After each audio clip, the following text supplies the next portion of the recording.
प्रश्न 76। मैं हाल ही में परमार्थी पत्र भाग 1 पढ़ रहा था। पत्र नंबर 26 में लिखा है कि सद्गुरु के दर्शन पिछले 21 जन्मों के कर्मों का नाश कर देते हैं। क्या यह आंतरिक दर्शन है या बाहरी दर्शन? असली दर्शन वह है जब आपको इस दुनिया में अपने सद्गुरु के सिवा कोई और नजर ही नहीं आता, जब आपने अपने आप को पूरी तरह से सद्गुरु के हवाले कर दिया है, जब आप अपने प्यार को दुनिया की बाकी सभी चीजों से हटाकर उस एक में एकाग्र कर लेते हैं और आप सद्गुरु का रूप बन जाते हैं, उसमें समा जाते हैं, अपनी हस्ती खोकर दूसरे का रूप बन जाते हैं। दर्शनों के पीछे प्यार होता है जो आपको सद्गुरु की तरफ खींचता है। फिर तो आप उसकी संगति पाने के लिए, उसमें समा जाने और उसी का रूप बन जाने के लिए बेबस हो जाते हैं। यह असली दर्शन है। यह ना सिर्फ 21 जन्मों के कर्म ही नष्ट कर देता है, बल्कि सारे कर्मों का नाश कर देता है, क्योंकि तब हमारे और सद्गुरु के बीच कोई रुकावट नहीं रह जाती। प्रश्न 77। महाराज जी, आप आंतरिक दर्शन और बाहरी दर्शन में अंतर समझाने की कृपा करेंगे? जब आप सद्गुरु को बाहर देखते हैं तो वह बाहरी दर्शन है, और जब आप सद्गुरु को अंतर में देखते हैं तो वह आंतरिक दर्शन है। जब आप सद्गुरु के नूरी स्वरूप को देखते हैं तो वह आंतरिक दर्शन है, और जब आप उनके देह स्वरूप को देखते हैं तो वह बाहरी दर्शन है। लेकिन दोनों तरह के दर्शन से आपके अंदर भजन सिमरन के लिए वह भरोसा, प्यार और चाहत पैदा होनी चाहिए। अंतर में सद्गुरु से एक होने की चाहत होनी चाहिए। महाराज जी, क्या इसका मतलब यह है कि एक बार जब हमने नूरी स्वरूप के दर्शन कर लिए हैं तो बाहरी स्वरूप के दर्शन करने की जरूरत नहीं होती? मेरे ख्याल से आप बाहरी स्वरूप के दर्शन ज्यादा से ज्यादा करना चाहते हैं। यह ऐसा प्यार है कि जितना आपको मिलता है उतना ही बढ़ता जाता है। इससे कभी भी जी नहीं भरता, यह बढ़ता ही जाता है। आप कह रहे हैं कि अगर मुझे प्रियतम की संगति मिल जाती है तो शायद मुझे उसे दोबारा देखने की जरूरत नहीं होती। ऐसा नहीं है, तब आप उसे और भी ज्यादा देखना चाहते हैं। इसलिए जब हम अंतर में सद्गुरु के साथ होते हैं तो बाहर भी उसका साथ चाहते हैं। जब बाहर सद्गुरु के साथ होते हैं तो हम अंदर भी उसका साथ चाहते हैं। इसलिए बाहरी स्वरूप के साथ प्यार कभी कम नहीं होता, बल्कि बढ़ता जाता है। प्रश्न 78। क्या आप मुझे परमार्थी पत्र भाग 1 में दिए इन वचनों को समझाएंगे? यहाँ कहा गया है, 100 वर्षों के भजन के बाद भी कोई इतना पवित्र नहीं होता जितना कि दर्शन की तीव्र तड़प से। आगे ये भी कहा गया है, भजन इतनी जल्दी निर्मल नहीं करता जितना कि सद्गुरु के लिए सच्चा प्यार और उसके दर्शन की सच्ची तड़प, क्योंकि सद्गुरु खुद सत्पुरुष ही हैं। दर्शनों की तड़प सिर्फ भजन सिमरन से ही आएगी, वरना जज्बातों के तूफान से आपको कुछ हासिल नहीं होगा। कभी आप इसे महसूस करते हैं, कभी नहीं करते। कई बार सद्गुरु की हजूरी में भी आप बात करना या देखना तक नहीं चाहते। कई बार दूर होते हुए भी आप सद्गुरु के पास वापस जाने के लिए बहुत बेचैन हो जाते हैं। भजन सिमरन ही आपके अंदर दर्शन की सच्ची तड़प पैदा करेगा, और वह दर्शन किसी भी और चीज से कहीं बेहतर है। लेकिन भजन सिमरन ही अंतर में उस सच्चे दर्शन की चाहत पैदा करेगा, और फिर दर्शन ही दर्शन है। अगर आप वाकई सद्गुरु के दर्शन करते हैं, उन्हें परमात्मा मानते हैं, तो मैं नहीं समझता कि आपको भजन सिमरन की कोई जरूरत है। लेकिन मेरे ख्याल में कोई भी ऐसा नहीं सोच सकता। एक पल हम उन्हें इंसान समझते हैं, दूसरे पल हम उन्हें इंसान से भी कम अहमियत देते हैं, और फिर अगले पल उन्हें परमात्मा मानते हैं। इस तरह से यह तो बुद्धि के आधार पर कही गई या किताबी बातें हैं कि सद्गुरु परमात्मा है, लेकिन मन ऐसा नहीं मानता। अगर हम वाकई यह मानते हैं, हमें पूरा यकीन है, और हम वास्तव में ऐसा महसूस करते हैं कि वह परमात्मा है, तो हमें भजन सिमरन की कोई जरूरत नहीं है। लेकिन यह नामुमकिन है। ये सब कहने की बातें हैं, व्यवहारिक तौर पर कोई भी ऐसा नहीं कर सकता। प्रश्न 79। महाराज जी, जो शिष्य सद्गुरु के देह स्वरूप के अक्सर दर्शन करता है, क्या उसकी अपने अंतर में दर्शन करने की संभावना उस शिष्य के मुकाबले ज्यादा है जो डेरा आने में असमर्थ हैं? नहीं, इससे कोई फर्क नहीं पड़ता। सद्गुरु को देह स्वरूप में देखने के मुकाबले में यह हमारे प्यार की गहराई और भजन सिमरन पर ज्यादा निर्भर करता है। देह स्वरूप में उनके दर्शन करना भी बहुत सी चीजों पर निर्भर करता है। सिर्फ उनको देखने भर से मसला हल नहीं हो जाता। भक्ति भाव और भजन सिमरन में गहराई तभी आ सकती है जब सद्गुरु के लिए भक्ति भाव और प्यार हो। अगर ऐसा है तो कोई फर्क नहीं पड़ता कि आप यहां हैं या दूर हैं। इससे कोई फर्क नहीं पड़ता। अगर आपके अंदर वह प्यार नहीं है तो इससे कोई फर्क नहीं पड़ता कि आप यहां हैं या बहुत दूर। और फिर यह हर इंसान के अपने कर्मों के बोझ पर भी निर्भर करता है। प्रश्न 80। महाराज जी, कर्मों का भुगतान करने में दर्शन कब सहायक होते हैं? सिर्फ दर्शन करने से कर्मों का भुगतान नहीं होता। जिस इरादे, जिस विश्वास के साथ आप सद्गुरु के दर्शन करते हैं, उससे आपको भजन सिमरन में सहायता मिलती है।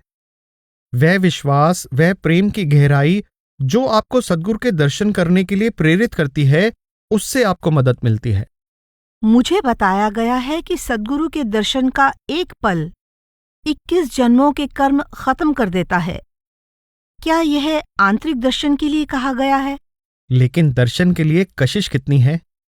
दर्शन का मतलब सिर्फ सद्गुरु को देखना नहीं है। सिर्फ सद्गुरु को देखना ही दर्शन नहीं है। शिष्य की ऐसी बेबसी जिसमें सद्गुरु को परमात्मा मानते हुए उसको देखे बिना ना रहा जाए, यही दर्शन है।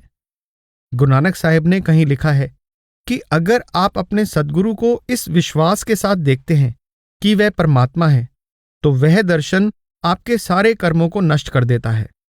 हालांकि हम इंसानों में किसी के लिए भी इतना विश्वास पैदा होना बहुत मुश्किल है। चाहे बौद्धिक रूप से हम अपने आप को कितना भी यकीन क्यों ना दिला दें, लेकिन इस शरीर में रहते हुए किसी दूसरे मनुष्य को देखकर उसे परमात्मा समझ लेना नामुमकिन है।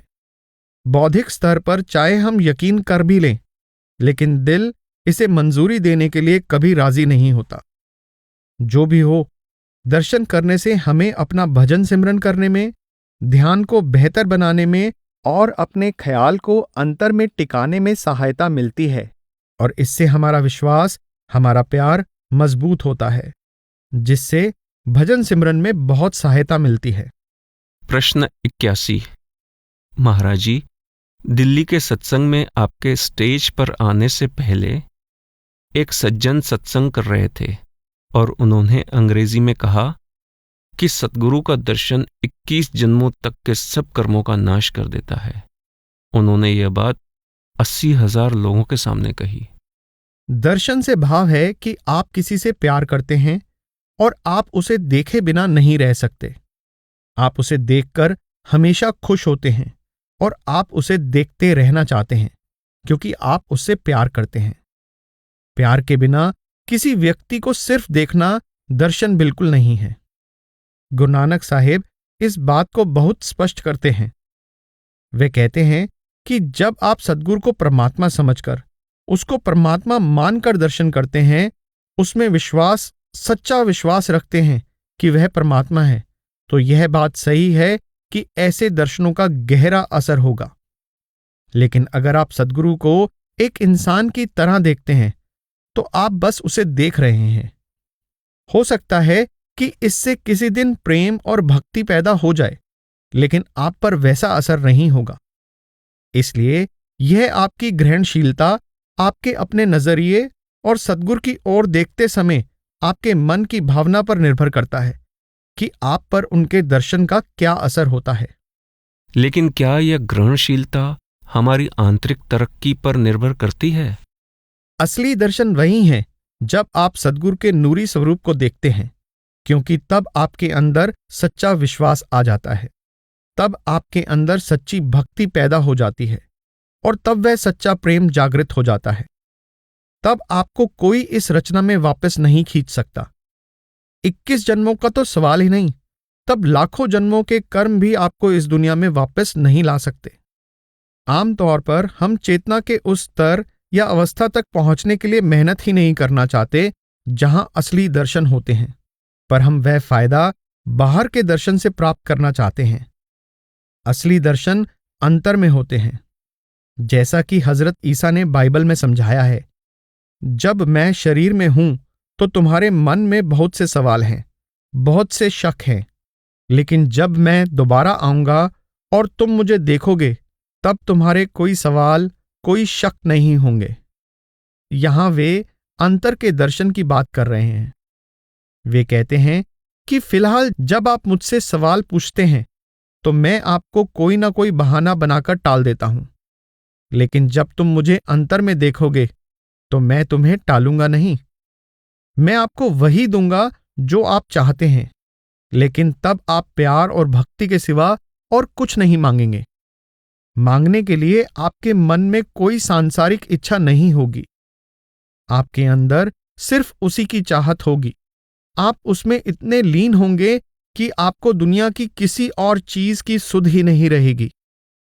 यही असली दर्शन है, और यह दर्शन आपके सारे पापों को धो देता है और आपको परमात्मा के साथ एक रूप कर देता है। संत महात्मा हमेशा इसी दर्शन की बात करते हैं, लेकिन हम हमेशा अपने फायदे के लिए बाहरी दर्शन का ऐसा मतलब निकालते हैं। प्रश्न 82। महाराज जी, दर्शन के मामले में मेरे मन में एक दुविधा है। ऐसा लगता है कि जब मैं आपकी हुजूरी में होता हूं तो मन में दो भाव उभरते हैं। एक यह कि सद्गुरु सूरज हैं और उनकी मौजूदगी से सब तरफ रोशनी फैलती है, इसलिए हम उनके सामने चाहे कहीं भी बैठे हों या फिर वे हमारी तरफ देख रहे हों या नहीं, हमें उनके दर्शन हो जाते हैं। लेकिन फिर मन में एक और चाहत महसूस होती है कि सद्गुरु की दृष्टि हमारे ऊपर भी पड़े, यह कि सद्गुरु शिष्य की आंखों में देखे। क्या दर्शन की इन दो भावनाओं में फर्क है? मेरा ख्याल है कि उस भावना का अंदाजा तो आप ही लगा सकते हैं। यह आपके ऊपर निर्भर करता है कि जब आप उनकी हाजिरी में होते हैं या जब आप थोड़ा दूर होते हैं तो आप क्या महसूस करते हैं। मैं आपको यह नहीं बता सकता कि आप क्या महसूस करते हैं। क्या यह जरूरी है कि सद्गुरु शिष्य पर दृष्टि डालें? यह तो शिष्यों को ही पता होगा, जो भी वह पसंद करते हों। मैं तो समझता हूं कि सभी शिष्य चाहते हैं कि सद्गुरु उन पर दृष्टि डाले, लेकिन क्या इसकी कोई अहमियत है कि सद्गुरु हम पर दृष्टि डालते हैं या नहीं? प्रेमी कभी यह हिसाब नहीं लगाता कि उसे क्या फायदा मिला है, क्या नहीं मिला। वह तो बस अपने प्रियतम को देखने के लिए अपनी बेबसी प्रकट कर सकता है। उसे कोई फायदा नहीं चाहिए। अगर वह अपने प्यार में फायदे का हिसाब लगा रहा है तो वह प्रेमी ही नहीं है। उसे इससे कोई फर्क नहीं पड़ता कि उसका प्रियतम उसे देखता है या नहीं। उसे तो केवल अपने प्रियतम को देखने में दिलचस्पी होती है। क्या आपको उन पलों की याद है जब आप बड़े महाराज जी के साथ सत्संग में बैठे होते थे और वे दर्शन देते थे? मुझे तो वही वक्त याद है। मैं वर्तमान को कभी याद नहीं करता। मैं सिर्फ उसी याद के सहारे जीता हूं। मैं इस वर्तमान में बिल्कुल नहीं रहता। विरह की तड़प। प्रश्न 83। महाराज जी, हम डेरा आने के लिए इतनी देर इंतजार करते हैं और फिर जब हम यहाँ होते हैं तो हम बहुत सा वक्त आपके दर्शन के इंतजार में ही बिताते हैं। भजन सिमरन के दौरान भी हम हमेशा आपके दर्शन का ही इंतजार करते हैं और सद्गुरु भी हमेशा तीसरे तिल पर हमारा इंतजार करते हैं। इतना इंतजार क्यों है?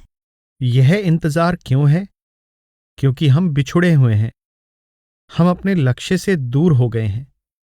हम अपने घर के दरवाजे पर नहीं हैं और सद्गुरु हमारे घर के दरवाजे पर हैं।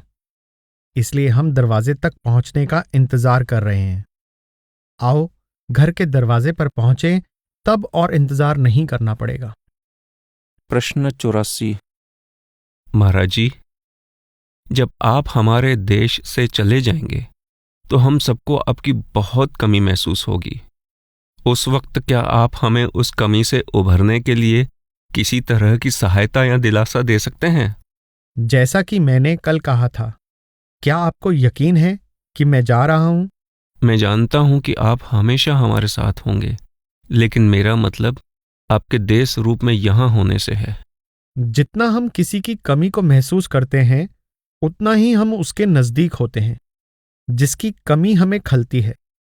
हम मिलने के लिए ही जुदा होते हैं, हम कभी नहीं बिछुड़ते। प्रश्न 85। परमार्थी पत्र भाग 1 में बाबा जयमल सिंह जी बड़े महाराज जी से कहते हैं, इसलिए शिष्य के सांसारिक हिसाब किताब का निपटारा करने के लिए पूर्ण सद्गुरु एक प्रेमी शिष्य को अपने देह स्वरूप से जुदा करते हैं, लेकिन शब्द से कभी नहीं। क्या इसका यह मतलब है कि जब हम सद्गुरु के देह स्वरूप से दूर होते हैं तो कर्मों के हिसाब किताब का निपटारा करना ज्यादा आसान होता है? जब आप सांसारिक कामकाज, दुनिया के भोगों और दुनियावी प्रेम में मग्न होते हैं तो आपको अपने प्रेम और भक्ति का अंदाजा लगाने का मौका मिल जाता है। उस माहौल में रहते हुए आप जान जाते हैं कि क्या आपको वाकई सद्गुरु की कमी महसूस होती है या नहीं। सद्गुरु की हजूरी में तो हम हमेशा महसूस करते हैं कि हम उनसे प्यार करते हैं, क्योंकि हमारा ध्यान बटाने वाला और कुछ नहीं होता और हमारा मन सद्गुरु के प्रेम और भक्ति भाव से भरा होता है। लेकिन उसमें कितनी गहराई होती है, यह हम तभी जान सकते हैं जब हम उनसे जुदा होते हैं। जब हम पूरी तरह से दुनियावी कामकाज और दुनियावी मोह के बंधनों में मग्न होते हैं कि क्या हमें तब भी उनकी कमी महसूस होती है, और क्या तब भी हमारे अंदर उनके लिए उतना ही प्यार और भक्तिभाव होता है? अगर हमें तब भी उनके देह स्वरूप के दर्शन की तड़प है, तब हम जान सकते हैं कि हम सचमुच उनसे प्यार करते हैं। अगर नजरों से दूर होते ही हम उन्हें भूल जाते हैं, तो आप अपने प्रेम की गहराई का अंदाजा खुद ही लगा सकते हैं। उस पत्र में बाबा जी महाराज जी से यही कह रहे हैं कि जब आप मुझसे दूर होंगे, तभी आप जान पाएंगे कि आप मुझसे कितना प्यार करते हैं। प्रश्न 86। सद्गुरु को प्रेम करने की तीव्र इच्छा, तड़प और कसक कब खत्म होती है? यह परम आनंद में कब बदल जाता है?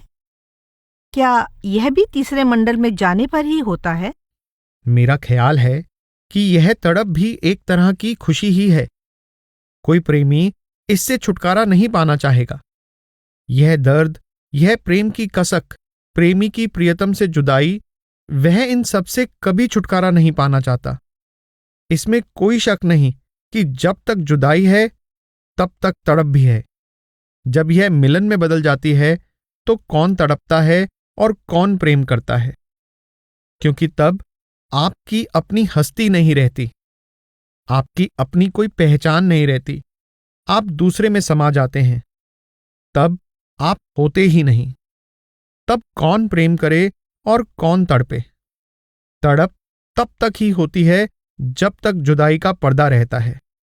लेकिन इसके बावजूद कोई प्रेमी उस दर्द से छुटकारा नहीं पाना चाहेगा। हजरत ईसा एक बहुत ही सुंदर मिसाल देते हैं। वह कहते हैं कि जब एक औरत बच्चे को जन्म देती है तो उसे बहुत दर्द सहना पड़ता है। लेकिन अगर आप उससे कहें कि वह बच्चा पैदा करने का ख्याल छोड़ दे, क्योंकि बच्चे को जन्म देने के लिए उसे बहुत दर्द सहना पड़ता है, तो वह आपकी बात कभी नहीं मानेगी। वह जानती है कि तकलीफ के बाद खुशी उसका इंतजार कर रही है। बच्चे के जन्म के बाद वह अनुभव करती है कि वह दुनिया की सबसे खुश औरत है।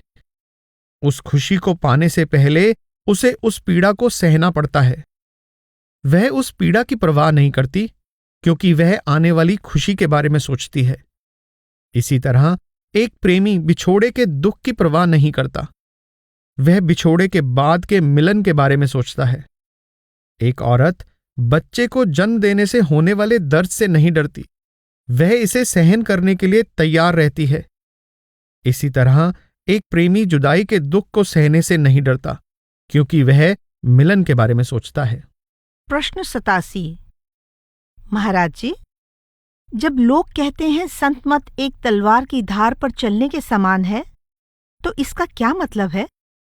आप हमेशा विरह की पीड़ा में जीते हैं क्योंकि आपके अंदर अथाह प्रेम और भक्ति भाव होता है, लेकिन आप उस पीड़ा से भी प्रेम करते हैं। आप उस पीड़ा से छुटकारा नहीं पाना चाहते, लेकिन फिर भी यह कोई बहुत सुखद एहसास नहीं है। प्रश्न 88।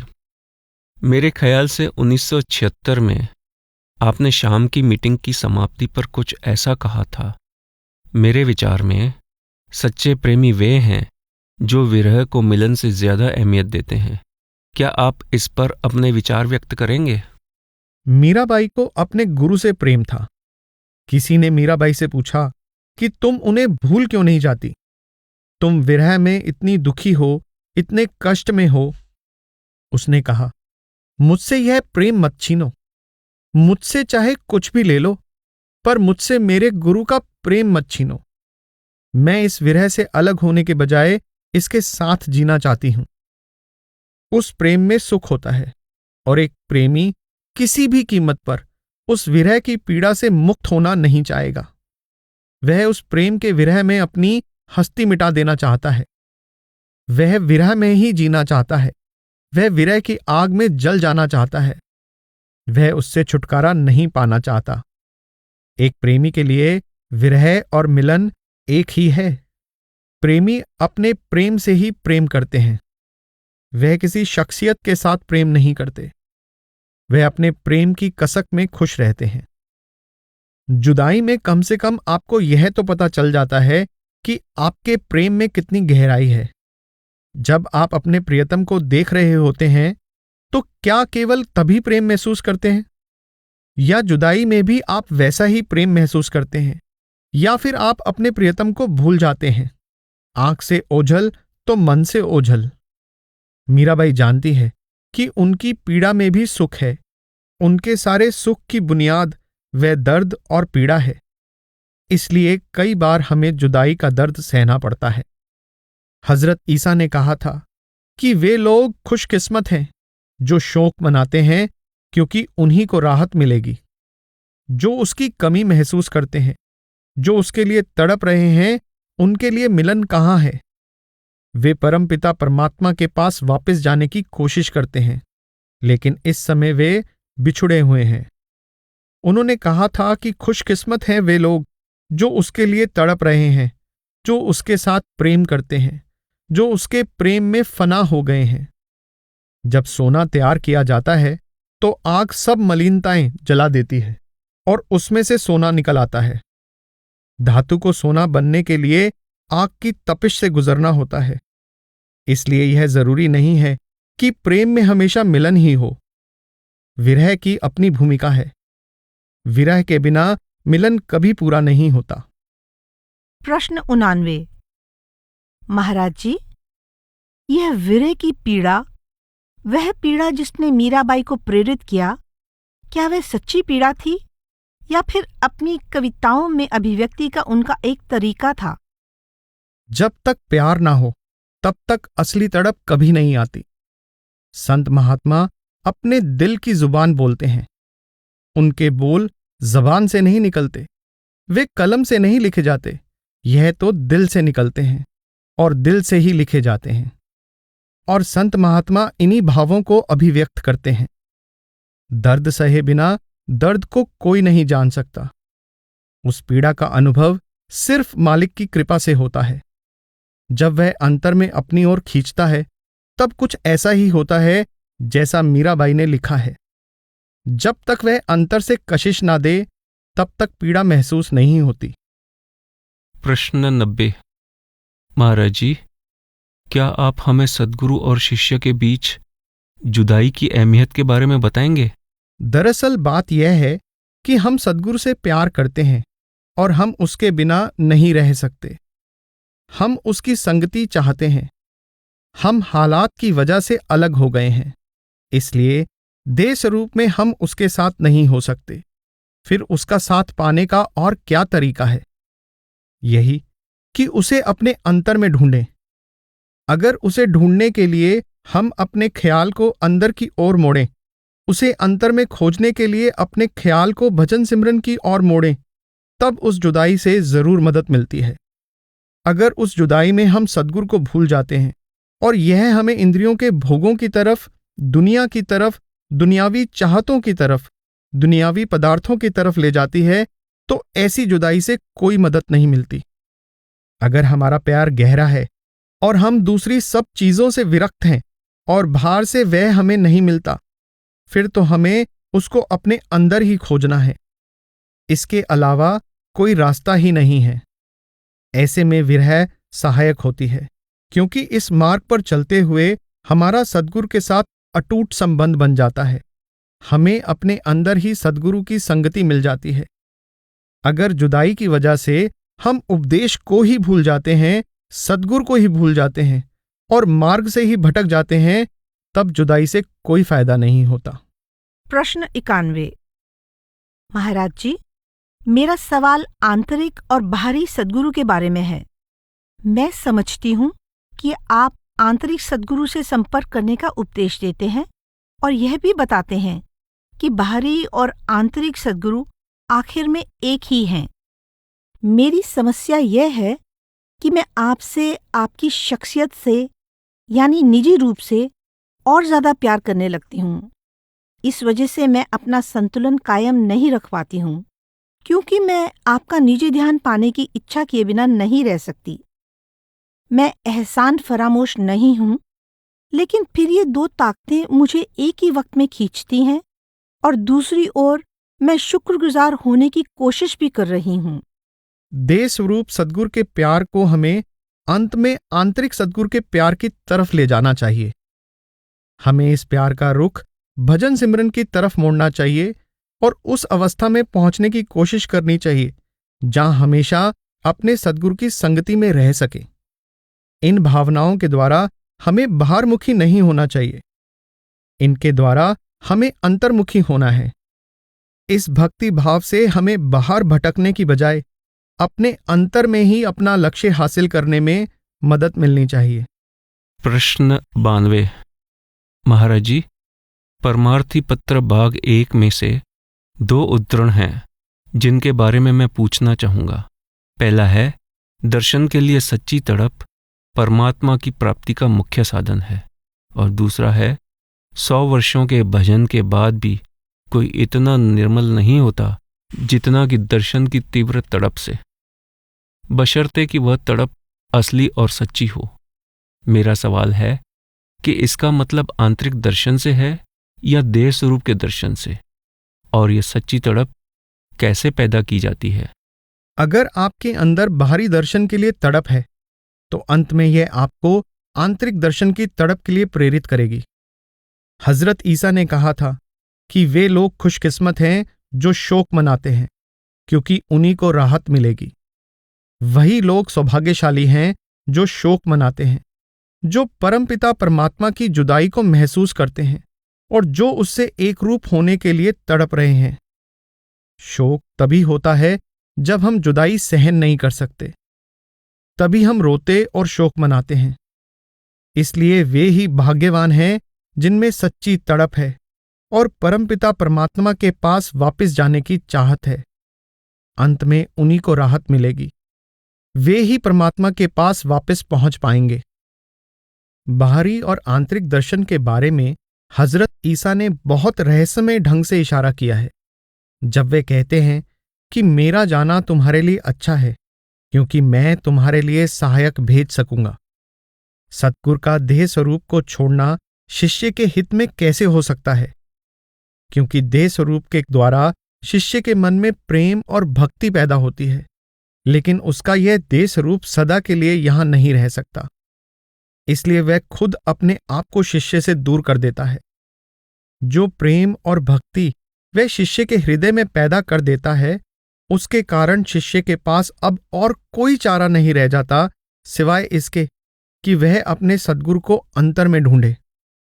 वह अपनी पूरी श्रद्धा, भक्ति और तड़प सद्गुरु को अंतर में ढूंढने में लगाएगा और अंत में अपना लक्ष्य हासिल कर लेगा।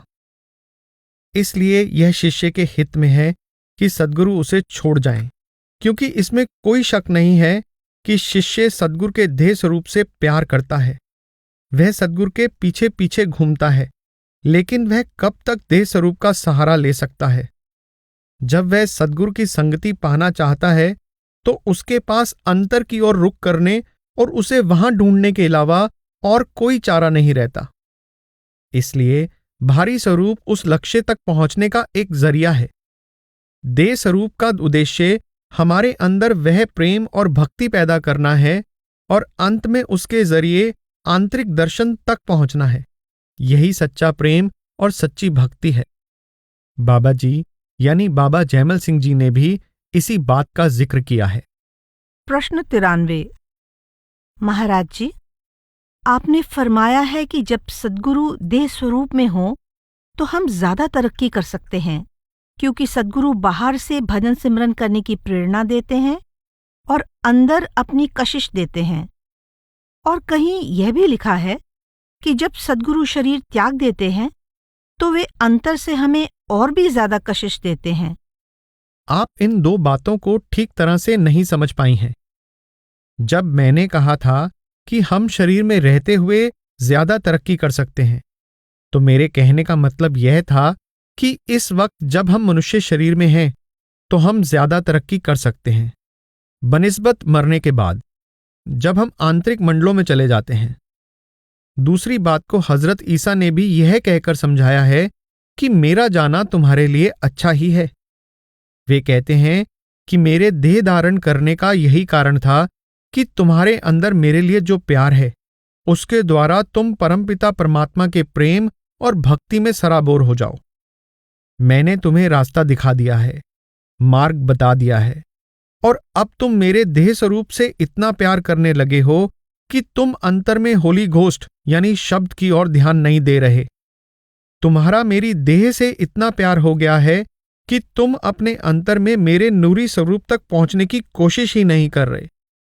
इसलिए तुम्हारा फायदा इसी में है कि अब मैं शरीर त्याग दूं, क्योंकि जब तुम मेरे बगैर नहीं रह सकोगे तो अपने आप ही तुम अपना सारा ध्यान अपने अंदर में मेरे नूरी स्वरूप तक पहुंचने में लगाओगे। फिर तुम कभी उस स्वरूप से अलग नहीं होगे।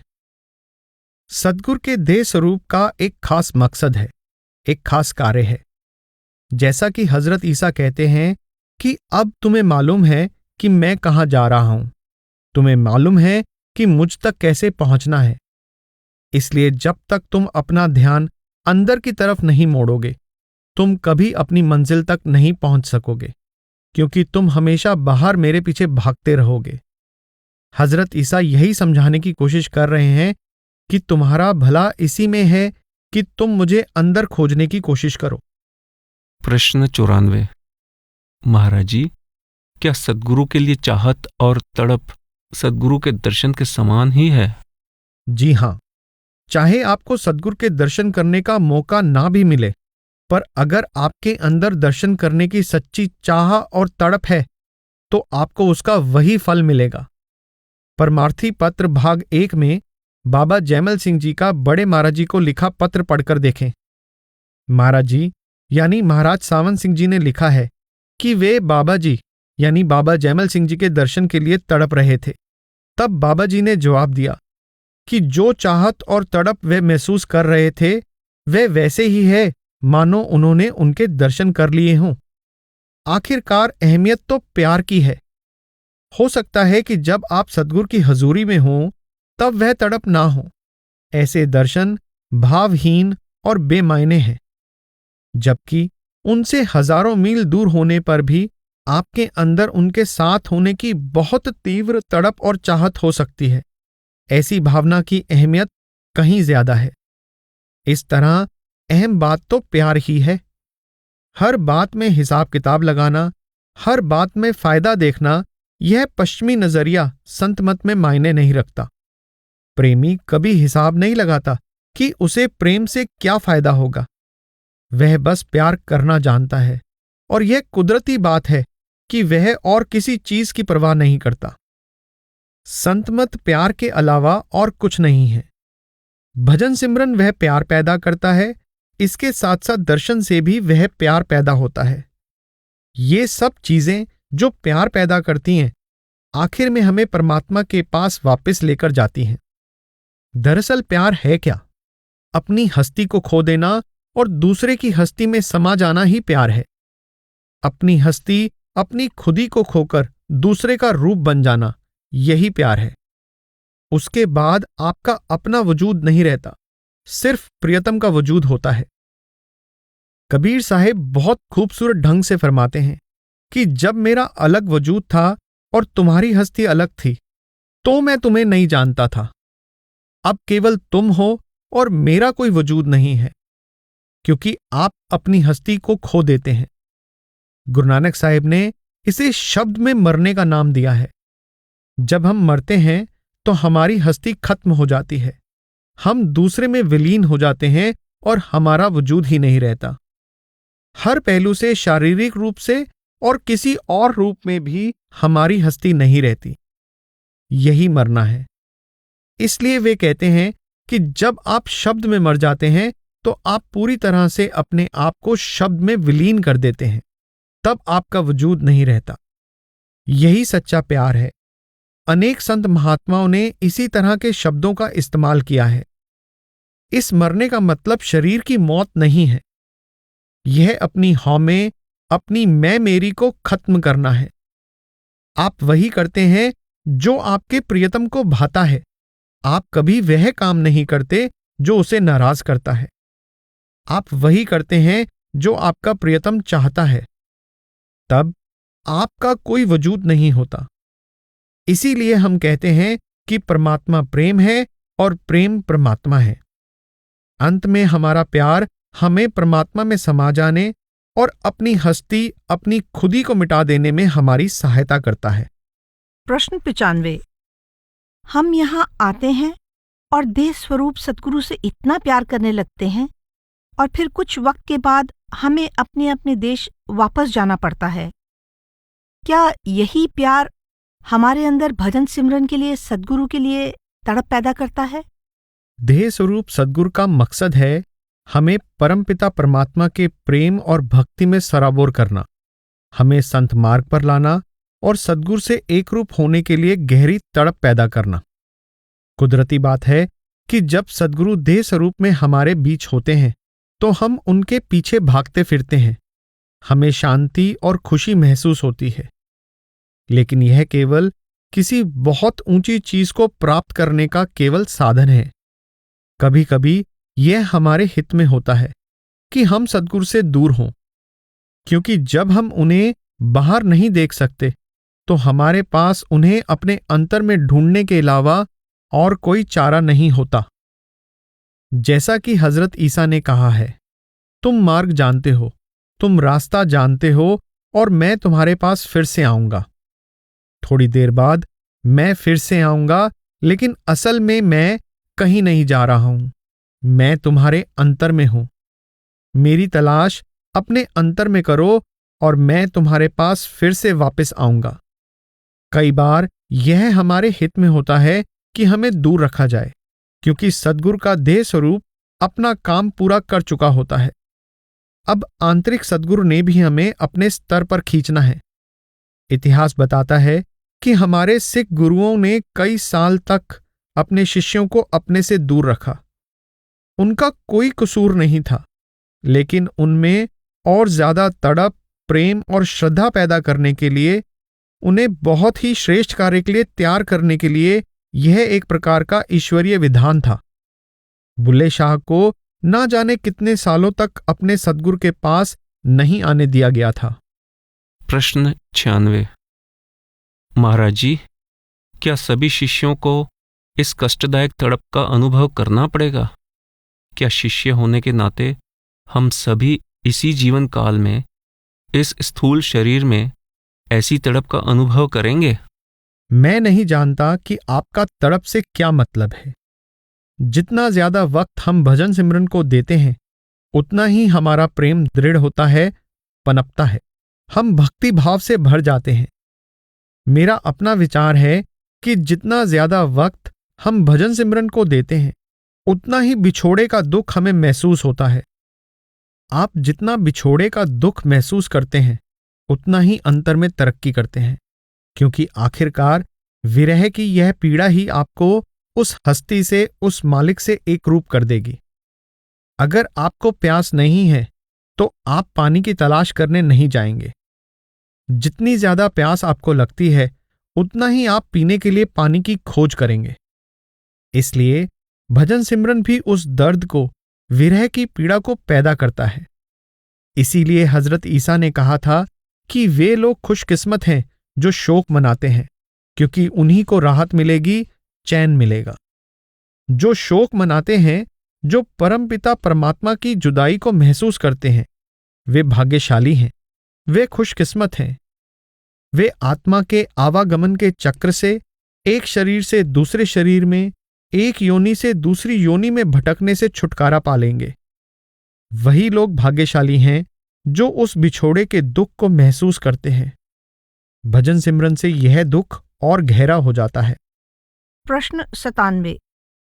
महाराज जी, जब हम अंदर ही अंदर विरह में रोते हैं, तब क्या भावनावश बाहर आंसू नहीं बहने लगते? परमपिता परमात्मा के लिए हमारी पुकार को बाहर के आंसुओं की जरूरत नहीं होती। दिल रोता है। कई बार आपकी आंखें धोखा दे जाती हैं, लेकिन आपका दिल रोता है। आपके आंसू दिल से निकलते हैं। प्रश्न 98। मैंने कहीं से यह सुना है कि सद्गुरु की जुदाई में बहाया गया एक भी सच्चा आंसू कई वर्षों की तड़प और भजन सिमरन के बराबर है। ऐसी तड़प हम अपने अंदर कैसे पैदा कर सकते हैं? सच्चे आंसू कैसे निकलते हैं? आंखों में कोई दवा डालने से तो नहीं। वे आंसू तभी आते हैं जब आपका दिल भक्ति से, प्यार से भरा हुआ हो, जब आपके दिल में तड़प हो, जब प्रियतम से मिलाप की तीव्र इच्छा हो, तो अपने आप ही आंसू आ जाते हैं। बिना तड़प या भक्ति भावना के आंसू नहीं आते, और वह तड़प भजन सिमरन से आती है। उस प्यार और भक्ति से कभी कभी हमारी आंखों में आंसू जरूर आ जाते हैं। यह सब भजन सिमरन का ही हिस्सा है। बिना भजन सिमरन के हमारे अंदर उतनी तड़प नहीं आती, उतनी श्रद्धा नहीं आती। भजन सिमरन आपको तड़प और भक्ति भाव से भर देता है। हो सकता है कि अंत में इससे आंखों में आंसू आ ही जाएं, लेकिन यह आंसू विरह के होंगे, आनंद के होंगे। प्रश्न 99। महाराज जी, कभी कभी जब मैं आपको देखता हूं तो मेरा दिल चाहता है कि मैं आपके पास आऊं और आपके हाथों को छू सकूं, आपके चरणों को स्पर्श कर सकूं, लेकिन मैं अपने आप को ऐसा करने से रोक लेता हूं। मैं नहीं जानता कि दूसरे लोग भी ऐसा महसूस करते हैं या नहीं। मैं इससे एक तरह से निराश सा हो जाता हूं। मैं नहीं चाहता कि यह मेरी रूहानी तरक्की के रास्ते में रुकावट बन जाए। मैं जानना चाहता हूं कि ऐसी भावनाओं को बदलने के लिए कोई क्या कर सकता है। इस इच्छा को भजन सिमरन की तरफ मोड़ने की कोशिश करें। इस इच्छा को भजन सिमरन की ओर मोड़ें और अपने अंतर में 24 घंटे सद्गुरु का हाथ थामे रखें। तब आपको कोई भी नहीं रोकेगा। कोई सेवादार आपको कुछ नहीं कहेगा। बस उसकी संगति में रहें। तब अंतर में केवल आप होंगे और वह होगा। तब वह बस आपका ही होकर रह जाएगा। यही एक तरीका है, यही इसका हल है। आपको इस प्रेम, प्यार और श्रद्धा को भजन सिमरन की तरफ मोड़ना चाहिए। प्रश्न 100। महाराज जी, क्या सद्गुरु के देह स्वरूप से प्यार करना गलत है? मेरे ख्याल में सद्गुरु के देह स्वरूप से प्यार किए बिना रहा ही नहीं जा सकता। अगर आपको उपदेश से प्यार है तो कुदरती तौर पर आपको उससे भी प्यार हो जाता है जो उपदेश देता है। लेकिन हजरत ईसा ने सेंट जॉन की वार्ता में फरमाया है, आखिर यह तुम्हारे लिए अच्छा ही है कि मैं तुम्हें छोड़कर चला जाऊं। इस समय तुम मेरे देह स्वरूप के पीछे भागते फिर रहे हो और अपना ख्याल अंतर में उस होली वर्ड की तरफ लगाने की कोशिश नहीं कर रहे हो। जब तुम मुझे देह स्वरूप में नहीं देख पाओगे तो मुझे पाने के लिए तुम्हारे पास अपने अंतर में खोजने के अलावा और कोई रास्ता नहीं रहेगा। वे कहते हैं कि अब तुम्हें रास्ता भी मालूम है और उस पर चलने का तरीका भी मालूम है। इसलिए सद्गुरु के देह स्वरूप से प्यार करने का बस एक ही मकसद है कि तुम्हारे अंदर सद्गुरु की संगति में रहने की तड़प पैदा हो जाए। हमारा असली सद्गुरु हमारे अंदर है। इसलिए हमें अपने इस प्रेम और भक्ति भाव को अपने अंदर सद्गुरु के नूरी स्वरूप को ढूंढने के लिए इस्तेमाल करना चाहिए। अगर इस नजरिए से हम सद्गुरु के देह स्वरूप से प्यार करते हैं, फिर तो हमें फायदा ही फायदा है। लेकिन अगर हम इस प्यार को अपने अंतर में उस नूरी स्वरूप की तरफ नहीं मोड़ते, तो हम अपने वक्त का पूरा फायदा नहीं उठा रहे हैं।